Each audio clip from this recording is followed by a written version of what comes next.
بسم اللہ الرحمن الرحیم۔ السلام علیکم ورحمۃ اللہ وبرکاتہ۔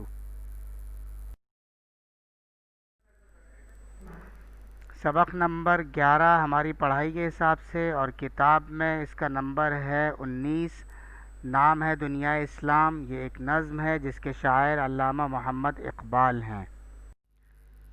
حضور صلی اللہ علیہ وسلم کی حدیث مبارکہ سے شروع کرتے ہیں۔ اللہ کے رسول علیہ صلاۃ والسلام کے حدیث کے الفاظ ہیں: الدعاء هو العبادہ۔ ایک حدیث تو آپ نے پڑھی ہوگی، سنی ہوگی، مشہور ہے، دعاء مخ العبادہ۔ ایک اور حدیث یہ بھی ہے ان الفاظ کے ساتھ: الدعاء هو العبادہ۔ ترجمہ یہ ہے کہ دعا ہی عبادت ہے۔ دوسری حدیث جو مخ العبادہ کے الفاظ والی ہے اور یہ جو هو العبادہ کے الفاظ والی ہے، دونوں کا مفہوم ایک ہی بن رہا ہے کہ بھئی اصل تو عبادت دعا ہی ہے۔ دعا ہی عبادت کی روح، عبادت کا مغز ہے، تو دعا کا بڑا اہتمام کرنا چاہیے۔ اس لیے روزانہ کم از کم 20 منٹ لگاتار اپنے رب کے سامنے ہاتھ پھیلا کر دعا مانگنے کی مشق کرنی چاہیے۔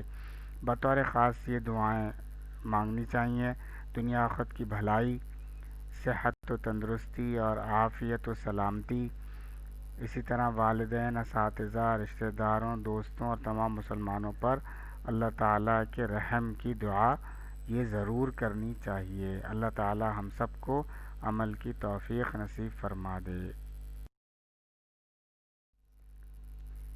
آج کے لیکچر کے حاصلات تعلم 2 ہیں: نظم کی تشریح سمجھ سکیں جو یہاں بیان ہوگی، اور نظم کی تشریح اپنے الفاظ میں لکھ سکیں، جو انشاءاللہ تعالی ہوم ورک کے طور پر آپ کو دیا جائے گا کہ آپ یہ تشریح کاپی میں لکھیے۔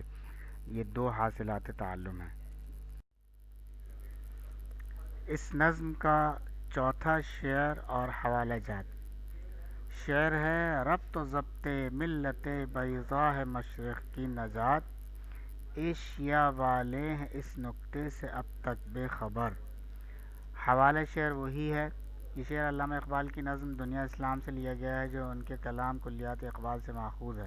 حوالہ شاعر بھی وہی ہے۔ علامہ اقبال کا پورا نام شیخ محمد اقبال تھا۔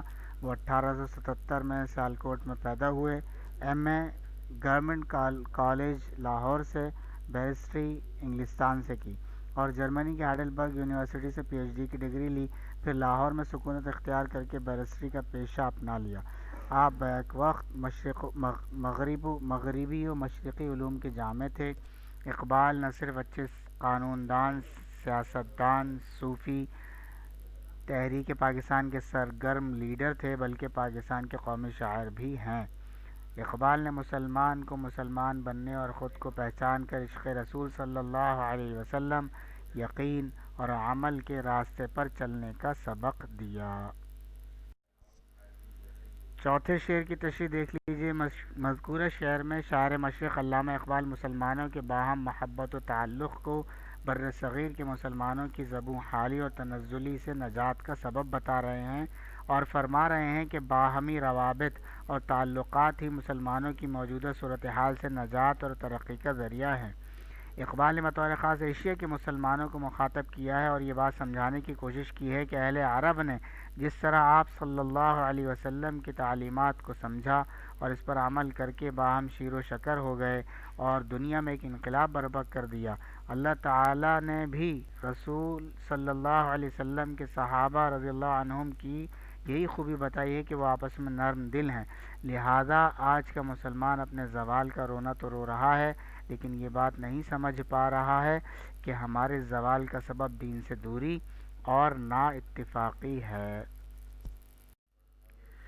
پانچواں شعر اور حوالہ جات۔ پانچواں شعر ہے: ایک ہوں مسلم حرم کی پاسبانی کے لیے، نیل کے ساحل سے لے کر تا بخاک کاشغر۔ حوالہ شعر وہی ہے، حوالہ شاعر بھی وہی ہے، یہاں سے پڑھ لیجئے گا۔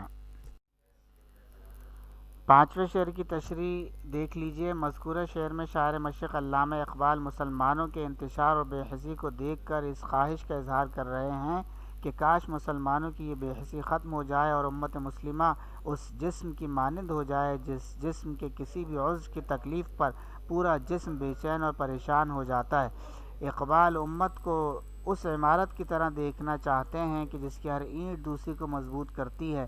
اقبال چاہتے ہیں کہ ہم وہی امت بن جائیں جیسی امت اللہ کے رسول صلی اللہ علیہ وسلم بنا کر گئے تھے، جو اسلام اور مسلمانوں کی سربلندی اور بقا کے لیے دنیا کے کونے کونے تک پہنچے اور ان کے درمیان صرف کلمے کا رشتہ اور تعلق تھا۔ اقبال کی آرزو ہے کہ آج کا مسلمان بھی اسی طرح مشرق سے مغرب تک اور شمال سے جنوب تک حرم اور اس کی پاسبانی کے لیے ایک ہو جائے، کیونکہ اقبال جانتے ہیں کہ کفر و الحاد کی سازشوں کا مقابلہ صرف اتحاد و اتفاق سے ہی کیا جا سکتا ہے۔ بقول اقبال، قوم مذہب سے ہے مذہب جو نہیں تم بھی نہیں، جذب باہم جو نہیں محفل انجم بھی نہیں۔ شعر نمبر 6 اور حوالہ جات۔ جو کرے گا امتیاز رنگ و خوں مٹ جائے گا، ترک خرگاہی ہو یا اعرابی والا گوہر۔ حوالہ شعر بھی وہی ہے اور حوالہ شاعر بھی وہی ہے، آپ اسے پڑھ لیجئے گا۔ چھٹے شعر کی تشریح دیکھ لیجئے۔ مذکورہ شعر میں شاعر مشرق علامہ اقبال رنگ و نسل کی تفریق کے نقصانات کی وضاحت کر رہے ہیں کہ جب امت مسلمہ قوموں اور قبیلوں میں بٹ جائے گی تو اقوام عالم میں اس کی کوئی حیثیت اور وقعت نہ رہے گی، جو کہ آج ہم اپنی آنکھوں سے دیکھ رہے ہیں۔ آج مسلمان فرقوں اور قوموں میں بٹ گئے ہیں، اسی لیے دنیا بھر میں ذلت و رسوائی ان کا مقدر بنی ہوئی ہے، چاہے وہ ترک و عرب جیسی عزت دار قوموں سے ہی تعلق کیوں نہ رکھتا ہو۔ آپ صلی اللہ علیہ وسلم نے اپنے آخری خطبے میں اللہ کے نزدیک عزت حاصل کرنے کا معیار قومیت یا خاندان کو نہیں بلکہ تقوی کو قرار دیا تھا۔ جب ہم تقوی کو چھوڑ کر خاندان اور قبیلوں کی بنیاد پر تقسیم ہو جائیں گے تو دشمن پر ہماری ہیبت ختم ہو جائے گی، ہم تنزلی کا شکار ہو جائیں گے اور دنیا میں خون مسلم پانی کی طرح بہایا جائے گا جیسا کہ آج ہو رہا ہے۔ اس کے باوجود آج ہم ایک امت بننے کو تیار نہیں۔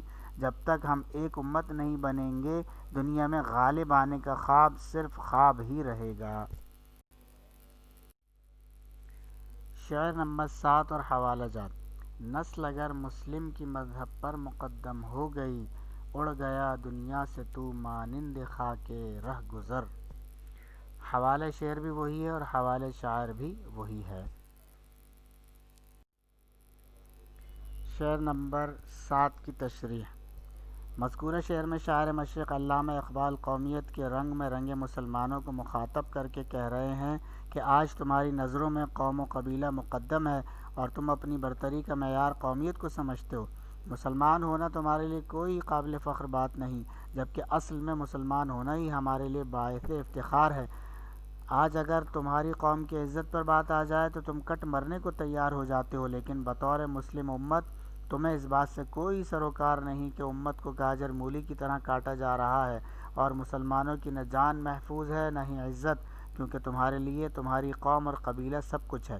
اقبال کہتے ہیں کہ یاد رکھو، اس سوچ کا نتیجہ یہ نکلے گا کہ دنیا میں ہم راستے کی دھول کی طرح ہو جائیں گے، جسے لوگوں کی ٹھوکریں ادھر سے ادھر اڑاتی پھریں گی۔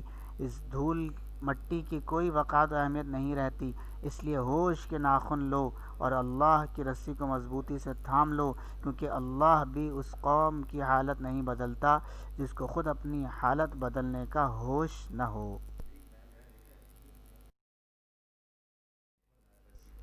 گھر کا کام نوٹ فرما لیں، پچھلے لیکچر کی طرح وہی ہوم ورک ہے آج بھی۔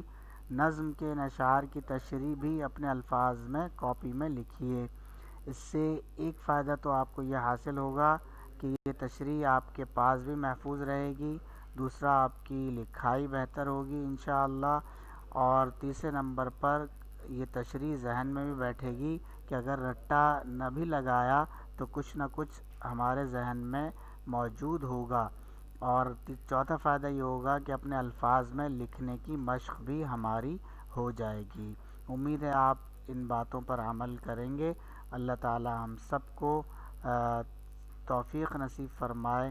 والسلام علیکم ورحمۃ اللہ وبرکاتہ۔